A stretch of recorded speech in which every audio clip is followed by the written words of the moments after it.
Bonjour à tous et bienvenue dans cette vidéo. Aujourd'hui nous allons parler des comptes et ce que c'est et les mettre en place dans les entreprises.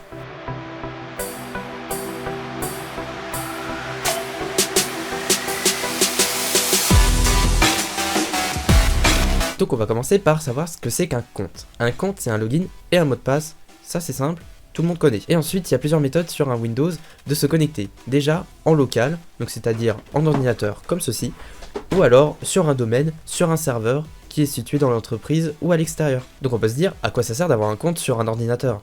Et bien premièrement, ça permet de le sécuriser. Quand on se déplace, on est généralement dans un lieu public, on n'a pas envie qu'on nous pique notre ordi ou qu'on se connecte et puis qu'ils voient nos données. Deuxièmement, dans une entreprise qui contient un domaine, ça peut être vachement utile parce qu'il y a plusieurs raisons. Première raison, on peut se connecter sur tous les ordinateurs avec seulement notre login et mot de passe. On retrouve tous nos répertoires, toutes nos applications et tout ce qu'on a réalisé sur l'ordinateur. Quant va avoir un serveur qui va permettre à ses employés de pouvoir se connecter avec un login et un mot de passe sur tout leur ordinateur de l'entreprise pour nous demander des autorisations spécifiques pour chaque groupe, voire pour certains utilisateurs de l'entreprise. Donc premièrement, il nous faut un Windows Server. C'est vraiment obligatoire, c'est la base. Deuxièmement, il nous faut un serveur DNS. À quoi ça sert un serveur DNS? Dans la vie de tous les jours, ça nous sert tout le temps. Par exemple, on recherche quant.fr en URL, et ben l'ordinateur ne comprend pas ce que c'est quant.fr. Lui, il va demander à un serveur DNS en .fr de lui demander l'adresse IP de quant.fr. Et ensuite, le serveur DNS va lui retourner la requête pour que l'ordinateur puisse y se connecter sans aucun problème et pouvoir comprendre. Deuxièmement, dans le cas d'un domaine, il est vraiment obligatoire d'avoir ça parce que notre domaine sera, par exemple ici, quant.lan. Et l'ordinateur, pareil, ne comprend pas le quant.lan. Lui, il va rechercher une adresse IP et non pas un nom. Donc deuxièmement, il nous faut un serveur Active Directory. À quoi ça sert? Premièrement, ça va nous permettre de générer le nom de domaine qui sera quant.lan, qui va nous permettre à tous les ordinateurs de se connecter au domaine. Deuxièmement, l'AD va pouvoir contenir des conteneurs. Ces conteneurs vont contenir des OU, et ces OU vont contenir les utilisateurs, les groupes et les ordinateurs. Attention, sur les conteneurs, on ne peut pas mettre de GPO, c'est-à-dire qu'on ne peut pas mettre d'autorisation spécifique, comme par exemple interdire les clés USB, interdire l'utilisation des paramètres dans l'ordinateur. Ça se fait dans les OU, les unités d'organisation. Dans le service que Quant nous demande, il va falloir faire un répertoire commun et un répertoire pour chaque utilisateur. C'est pour cela que nous avons besoin d'un deuxième disque dur dans le serveur. Et ce disque dur là, il va falloir choisir un système de fichiers. Il y en a deux principales qui sont le FAT32 et le NTFS. Donc, lequel on prend? Le FAT32 ou le NTFS? Le FAT32 a deux inconvénients. Le premier, c'est qu'on est limité à 4 gigaoctets par fichier, ce qui peut vite être embêtant pour quelqu'un qui est un monteur vidéo et qui a des fichiers de plus de 4 gigaoctets ou pour toute autre utilisation dans l'entreprise. Et deuxièmement, le FAT32 n'est pas du tout sécurité. Donc du coup, le serveur est exposé au danger et aux personnes qui veulent le pirater pourront récupérer les données très facilement. Contrairement au NTFS qui lui est sécurisé. Donc maintenant nous allons passer sur une machine virtuelle qui sera le serveur de Quant Windows Server 2019 et le PC client qui sera un Windows 10. On va créer une OU. Donc là on va faire nouveau unité d'organisation. Donc on va lui donner un nom. Donc on va l'appeler Quant. Donc là je me dis ah mince, c'est pas Quant que je voulais donner comme nom. Qu'est-ce que je fais? Bon bah je vais le supprimer. Clic droit, supprimer. Donc là on me demande si je veux vraiment supprimer l'unité d'organisation. Donc je fais oui. Et là, mince, ça bloque. Vous ne disposez pas des privilèges suffisants pour supprimer Quant, où cet objet est protégé contre les suppressions accidentelles.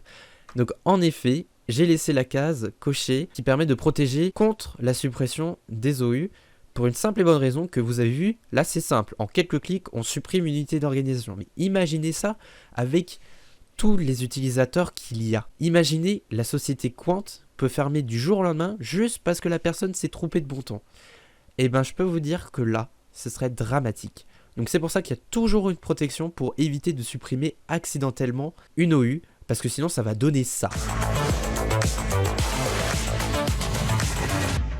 Bonjour et bienvenue sur BFM TV et voici le flash info de ce soir. Quant ferme ses portes dû à une mauvaise manipulation du système informatique. Nous allons interroger Monsieur Nito en direct. Monsieur Nito, comment se fait-ce que votre entreprise est fermée du jour au lendemain à cause d'un bug informatique? Comment ça se fait? Alors c'est très simple, vous voyez, il y a des OU dans l'Active Directory, mais ce que la personne n'a pas fait, elle n'a pas coché le fait de sécuriser ce dossier contre les suppressions. L'entreprise a fermé car il n'y avait plus les comptes, il n'y avait absolument plus aucune donnée, on ne pouvait plus rien faire, notre site n'était pas dupliqué en plus, donc on a dû fermer Et voilà, c'est la fin de notre histoire, celle de Quant. Ah oui, une mauvaise manipulation du Active Directory, bien évidemment. Ah bah ça tranche pas, hein. Quand on se trompe, l'entreprise est coulée au jour du lendemain quand un employé se trompe. Merci à vous Monsieur Nito et à très bientôt sur BFM TV. Et maintenant, retour au tutoriel. Comment on fait pour supprimer l'OU? Alors là, il y a plusieurs actions à faire. Déjà, on va dans Affichage, on coche Fonctionnalités avancées. Donc là, on va se retrouver avec beaucoup plus de dossiers, etc. Là, on peut aller dans les propriétés de Quant. On a plusieurs onglets désormais. On va dans Objet. Donc là, on retrouve le nom canonique de l'objet, donc c'est-à-dire le nom de l'EU. Donc ça se situe dans quant.lan/quant. Et là, nous avons la case Protéger l'objet des suppressions accidentelles. On décoche ça, on applique, on fait OK. Et maintenant, on peut supprimer le dossier sans aucun souci. Donc maintenant, on va créer 3 utilisateurs. Le premier, ce sera le directeur. Donc le directeur s'appelle Tristan Nito. Son nom d'utilisateur sera Nito et son mot de passe Nita. Pour créer un utilisateur, c'est simple. Clic droit, nouveau, utilisateur. On va renseigner son nom complet. On va pas mettre d'autres informations. Donc Nito. Dans le nom d'ouverture de session, on remet pareil. Donc là, on voit que ça va être nito@quant.lan. Et pour les versions antérieures à Windows 2000, comme on nous le dit, ce sera quant/nito. On fait suivant. On met un mot de passe, donc on va mettre Nitar, voilà. Ensuite on décoche, l'utilisateur doit changer le mot de passe à la prochaine ouverture de session. Ça évite des oublis et qu'on écrive ça sur un calepin, etc. On dit que l'utilisateur ne peut pas changer de mot de passe, voilà. Le mot de passe n'expire jamais et on fait suivant. Voilà, donc on nous dit que le nom complet, etc. Tout à résumer. On fait terminer. Et là, Windows ne peut pas définir le mot de passe pour Nito car le mot de passe ne correspond pas aux critères de stratégie de mot de passe. Donc en gros, on nous dit que c'est pas assez sécurisé. Et en effet, c'est vrai que ce mot de passe n'est pas sécurisé. Alors qu'est-ce qu'on fait dans ce cas-là? Est-ce qu'il y a une solution à ça? Bien évidemment qu'il y a toujours des solutions. On peut modifier les paramètres. Pour cela, il faut aller dans Outils. Ensuite, on va dans Gestion de stratégie de groupe. Une fois ouvert, on se retrouve avec une fenêtre comme ceci. Avec la forêt qu'on a créée quant.lan. Ensuite, on va dans Domaine, quant.lan. Et on va sur Défaut Domaine Policy. Donc du coup, on peut regarder en détail un peu à quoi ça correspond. Donc là, on va dans l'onglet Paramètres. Il y a Internet Explorer qui nous dit qu'il ne peut pas afficher ça pour une raison de sécurité. Donc on va l'ajouter dans les exceptions. Et là, on voit les détails du domaine et de ce qu'il a. Donc on peut tout développer. Hop, afficher tout.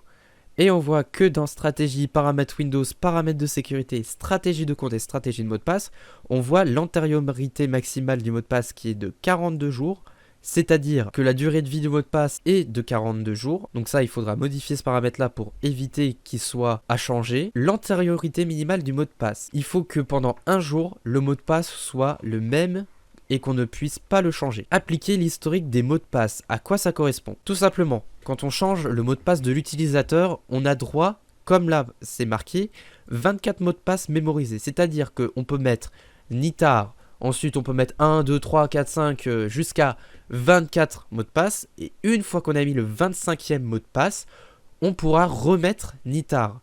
C'est-à-dire qu'on ne peut pas changer le mot de passe et remettre Nitar 2 fois dans les 24 mots de passe dans la liste que l'ordinateur a mémorisé. Donc voilà, c'est quand même assez intelligent de la part. Ça permet d'éviter de reprendre des mots de passe qui ont été peut-être dévoilés sur internet et du coup qu'il y ait un accès sur le serveur ou sur l'utilisateur sans aucun problème. Et du coup ça évite quand même des grosses failles de sécurité. Ensuite on a enregistré les mots de passe en utilisant un chiffrement réversible. Donc là c'est comme indiqué, les mots de passe sur le serveur sont chiffrés de manière à ce qu'on puisse pas retrouver les valeurs facilement. Si le chiffrement était réversible, là on pourrait retrouver en quelques secondes le mot de passe avec un petit logiciel, etc. Mais là ça devient très compliqué dès qu'on a un chiffrement qui n'est pas réversible.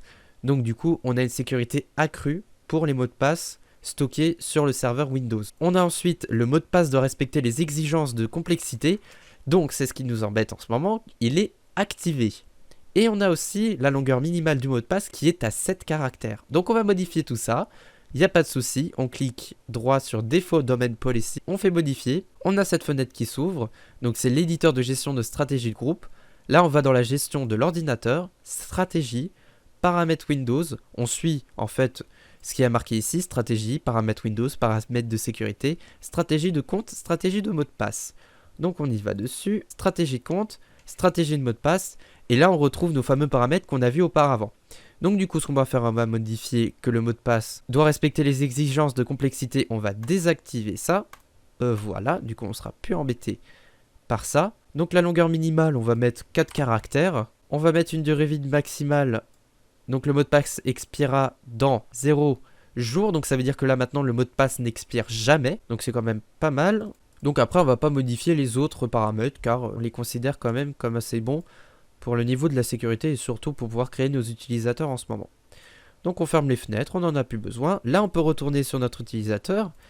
Donc on va faire précédent, hop, terminé. Et là, désormais, ça fonctionne. Donc là, on a créé notre utilisateur Nito avec son mot de passe Nitar. Donc là, maintenant, on va créer 3 autres utilisateurs. Le comptable, l'informaticien et le développeur. Donc,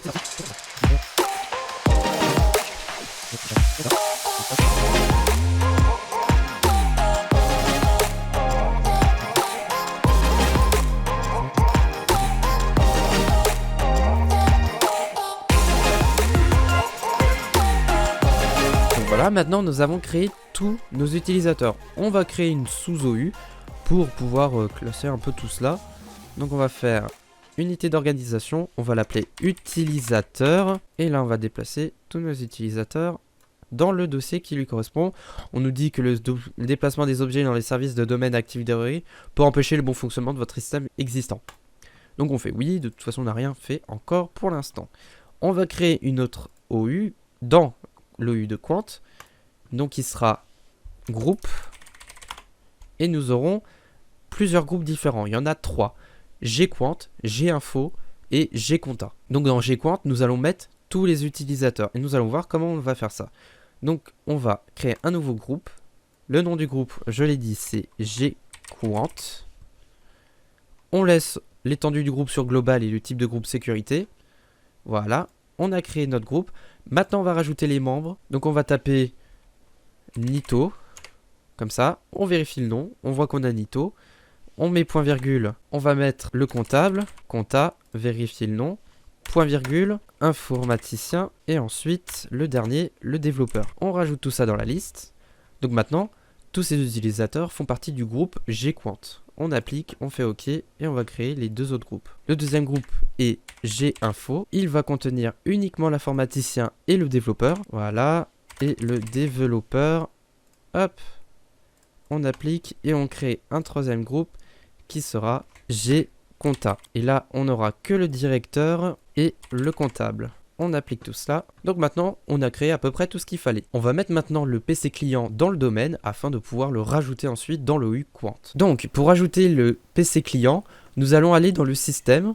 Donc nous allons aller dans l'explorateur de fichiers, clic droit sur ce PC, propriété. On va ensuite dans paramètres système avancé. On va dans nom de l'ordinateur, modifier. On va l'appeler Quant client et on va le mettre dans le domaine Quant.lan. On valide. Donc là, on nous demande un nom d'utilisateur et un mot de passe. Donc là, on va mettre celui du Windows Server qui est administrateur et le mot de passe. Et nous voici maintenant dans le domaine Quant.lan. Donc maintenant, on nous dit que l'ordinateur doit redémarrer. On va redémarrer. Donc on va essayer du coup notre directeur Nito avec le mot de passe Nitar. Vous verrez que ce jeu de mots est vachement génial.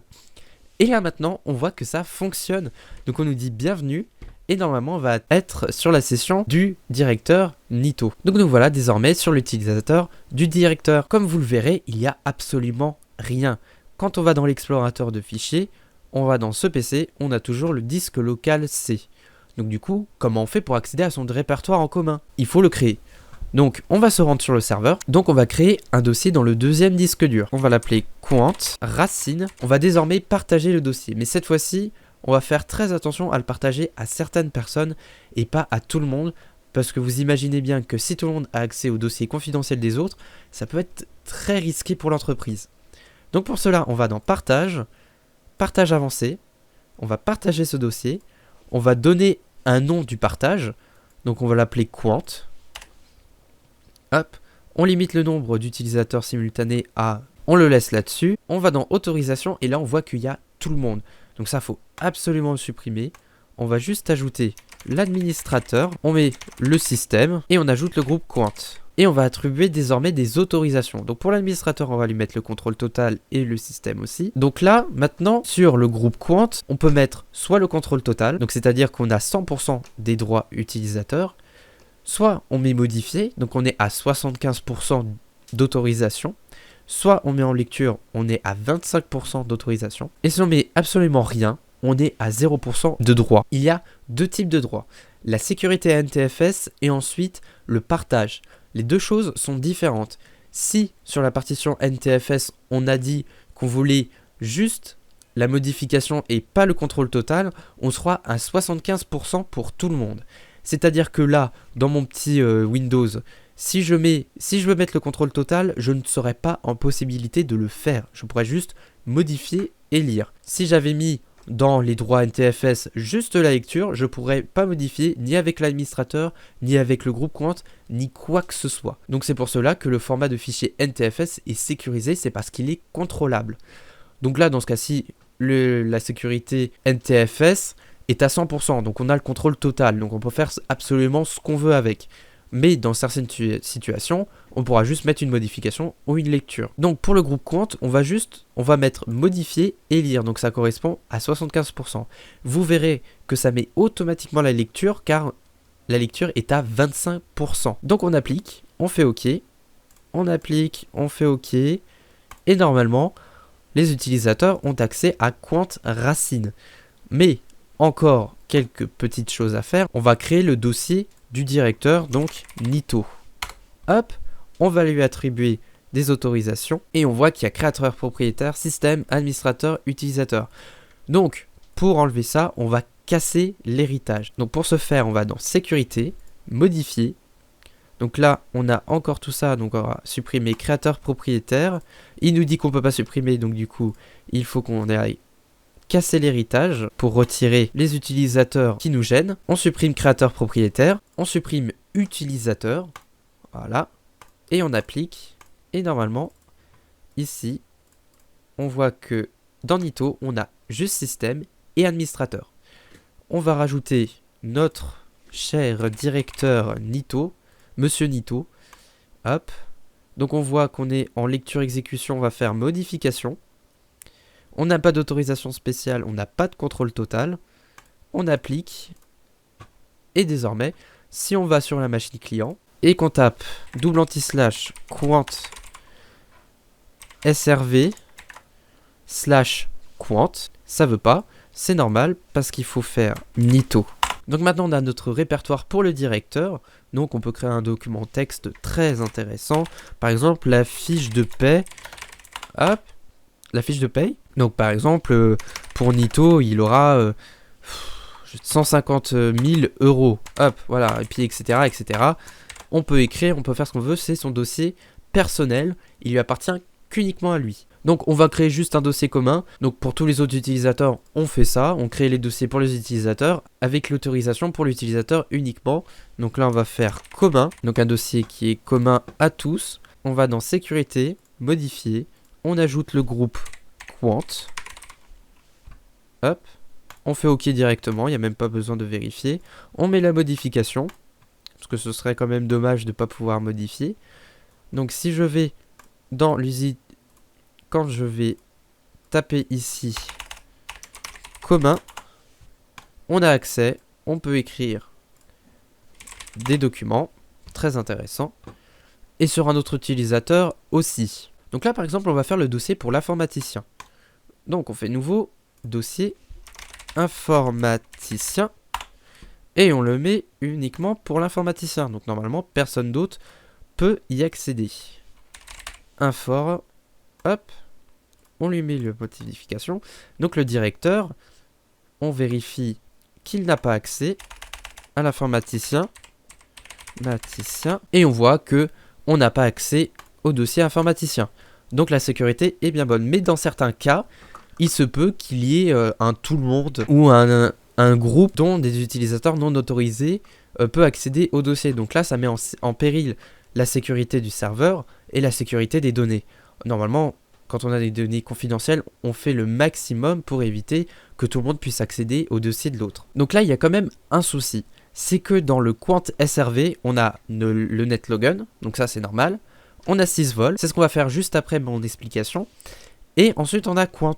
Donc là on a le dossier Quant qui est apparent, même si on ne peut pas y accéder, il est apparent. Pour qu'il apparaisse pas aussi facilement que ça, parce que imaginez vous avez je ne sais pas combien de dossiers partagés qui est visible, ce serait une catastrophe. Donc du coup ce qu'on va faire, on va aller sur le serveur. Donc là ce qu'on va faire, c'est qu'on va modifier le nom de partage pour faire en sorte que ce soit quant racine $. Donc on va faire quant racine $. Voilà. Donc maintenant le dossier ne sera plus visible ici. Donc le nom du partage, on va du coup mettre quant $. Les autorisations, on remet bien l'administrateur, on remet le groupe quant et on remet le système bien évidemment. On applique, on fait OK, on ferme et normalement il ne devrait plus être visible ici. Voilà, il a disparu. Donc on arrive à la fin de la vidéo et je vous ai parlé du sysvol. Donc à quoi correspond sysvol? Sysvol, c'est tout simplement un dossier qui est fait pour mettre des scripts. Ce script là va être démarré dès qu'on va mettre notre login et notre mot de passe et qu'on va se connecter au compte. Par exemple, on va mettre un script pour connecter les deux lecteurs réseau sur les utilisateurs. Par exemple, le directeur, nous allons mettre son répertoire commun sur le lecteur Z et son répertoire personnel sur le lecteur X. Donc pour ce faire, nous devons créer un script en .bat.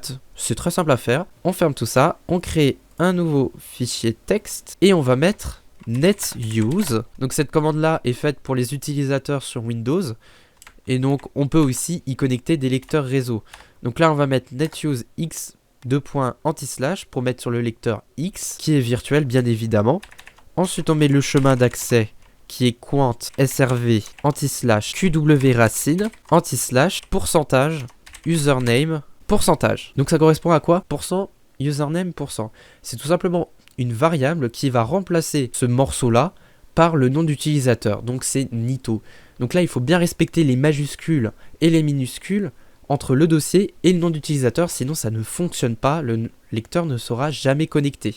Donc c'est une façon simple d'éviter de marquer Nito, ensuite Conta, etc., etc. Donc ça évite de faire 30 000 scripts juste pour les 30 000 utilisateurs. Donc vous voyez que ça retire quand même une charge de travail conséquente. Et ensuite on va mettre le dossier commun, donc quant srv slash quant $ slash commun. On sauvegarde, on fait fichier enregistré sous, on met tous les fichiers et on va l'appeler script.bat. On enregistre et donc là on se retrouve bien avec notre script.bat. Si on le démarre maintenant sur le serveur, on aura nos lecteurs. Et maintenant, quand on l'a lancé le script, là, vu que c'est le serveur, il n'y a pas l'utilisateur Nito ni aucun autre utilisateur, on a accès au répertoire commun. Donc là, il y a mon dossier QDS, très passionnant, qu'on a accès et qu'on peut modifier.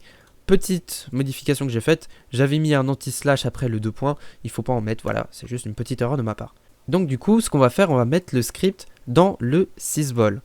On va dans E2 points, sysvol, quant.lan, script, et on déplace le script ici. Tout n'est pas encore fait. Il faut aller dans l'Active Directory, utilisateur, Nito. Ensuite, dans Profil, nous avons quelque chose qui s'appelle script d'ouverture de session.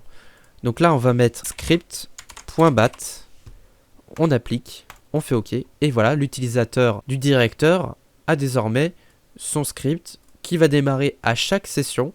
Donc c'est ce qu'on va faire, on va se déconnecter et au démarrage, son lecteur réseau va être connecté automatiquement. Et comme on peut le voir, ces deux lecteurs sont ici. On a sa fameuse fiche de paye avec ses 150 000 € et le répertoire commun avec le fichier le plus passionnant du monde qui est QDSQ. Merci OneDrive. La vidéo est désormais terminée. Comme nous avons pu le voir, c'est assez simple de mettre en place un compte, un mot de passe avec des restrictions qui sont dessus. Je vous laisse désormais sur le site lycéfacile.fr et on se retrouve pour une prochaine vidéo. Allez, salut tout le monde!